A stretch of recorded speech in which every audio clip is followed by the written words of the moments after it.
क्या ये लोग करेंगे? इनको तो फुर्सत ही नहीं है मुख्यमंत्रियों को गिरफ्तार करने से।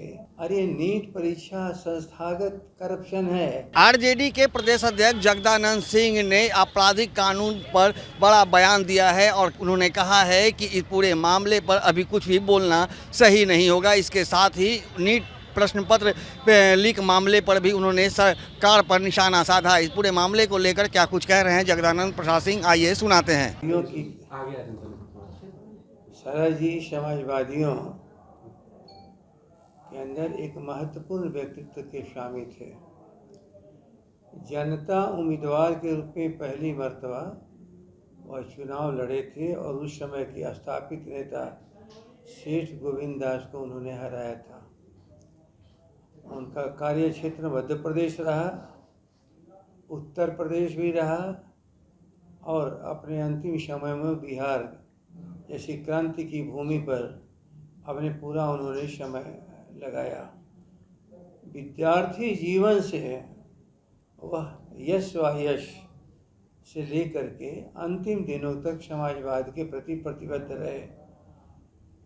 वह राष्ट्रीय अध्यक्ष जनता दल युवा संगठन करके भोपाल में निर्वाचित किए गए। लोकतंत्र में, समाजवाद में, भारत के संविधान में विश्वास करने वाले, गरीबों, छात्रों, बेरोजगारों की लड़ाई लड़ने वाले व्यक्तित्व का नाम है शरद यादव। आज के दिन उनकी पुण्यतिथि, जिस पर हम लोग यहाँ उनको श्रद्धांजलि अर्पित की है। ठीक है सर, ये 3 नए अपराध का अपराध बनाया गया है। मॉब लिंचिंग मामले में आजीवन कारावास। अभी लोगों के सामने यह स्वीकार करके लागू किया गया है। इसके गुण दोष पर विचार करने का अभी मौका आया है और अपराध कोई भी करे, अपराधी हो, उसको दंडित होना चाहिए। वैसे देश में आज के दिन अपराधियों को दंडित नहीं किया जा रहा है। राजनीतिक व्यक्तित्व को कैसे नीचे गिराया जाए, उसी में अधिकांश प्रयास हो रहे हैं। फिर भी जो है नया कानून लागू हुआ है, सबों के सामने आएगा, समीक्षाएं होंगी, उस पर लोग बहस करेंगे। यदि उसमें गुण दोष पर अभी कोई बात करना समय से पहले है, क्योंकि सबके सामने यह बहस के लिए आया नहीं था। इसलिए इस कानून पर अभी विस्तार से कुछ कहना मुश्किल है।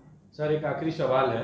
नीट परीक्षा में इतने बड़े पैमाने पर धांधली हो रही है, खबरें लगातार चल रही है, क्या कहेंगे? नीट और नेट परीक्षा में लगातार धांधली हो रही है सर, कौन सी में? नीट परीक्षा पेपर लीक मामले से। अरे नीट परीक्षा संस्थागत करप्शन है और पूरे भाजपाई और जदयू के लोग गुजरात से लेकर के महाराष्ट्र से लेके उत्तर प्रदेश से लेके बिहार तक इसमें इन्वॉल्व है।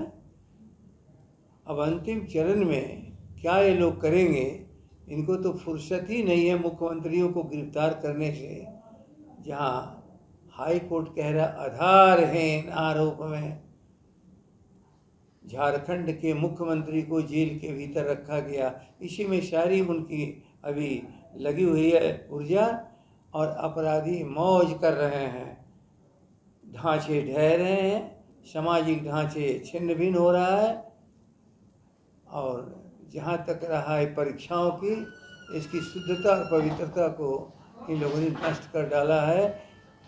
हमारे बिहार और नहीं पूरे देश के नौजवानों को ये लोग संकट खड़ा कर दिए हैं कि क्या उनके गुणवत्तापूर्वक शिक्षा प्राप्त करने वाले को कहीं ये हतोत्साहित कर रहे हैं और पर्चे पेपर आउट करके इसको व्यापार बना दिया है।